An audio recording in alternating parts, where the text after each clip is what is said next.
మరో breaking news చూస్తున్నాం. అనధికార లేఅవుట్లపై స్పెషల్ ఫోకస్ పెట్టామని, వాటిపై విస్తృతంగా ప్రచారం చేస్తామని మున్సిపల్ శాఖ మంత్రి నారాయణ చెప్పారు. వాటిని కొనుగోలు చేస్తే ఇబ్బంది పడతారని ప్రజలకు తెలిసేలా చర్యలు తీసుకుంటామని వివరించారు ఆయన. వాటి సర్వే నంబర్స్తో సహా వివరాలను రిజిస్ట్రేషన్ శాఖకు పంపి రిజిస్ట్రేషన్ కాకుండా చూస్తామని అన్నారు.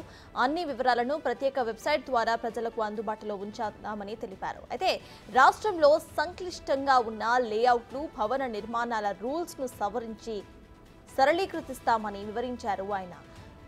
క్రెడాయ్, నెరాడ్కో వంటి సంస్థల బిల్డర్స్ తో మంత్రి నారాయణ నిన్న విజయవాడలోని సిఆర్టీఏ కార్యాలయంలో సమావేశమయ్యారు. అనుమతుల విషయంలో అనేక ఇబ్బందులు పడుతున్నామని సంఘాల ప్రతినిధులు మంత్రికి వివరించారు.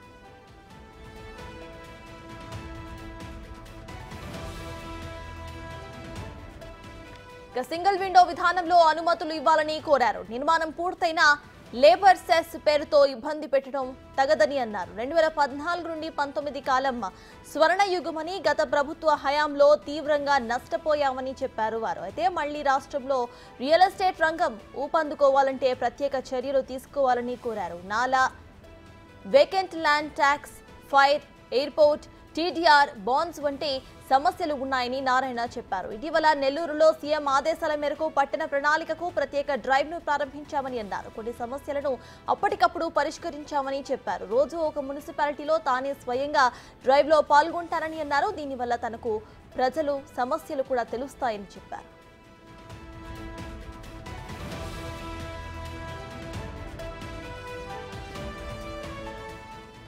ఇక విజయవాడలో బిల్డర్ సమావేశంలో పలు అంశాలు తెలుసుకున్నామని అన్నారు ఆయన. ఇతర రాష్ట్రాల్లో టౌన్ ప్లానింగ్ ఎలా ఉంది, పట్టణ అభివృద్ధి సంస్థలు ఎలా పనిచేస్తున్నాయని తెలుసుకునేందుకు ప్రత్యేక బృందాలను ఏర్పాటు చేశామని చెప్పారు.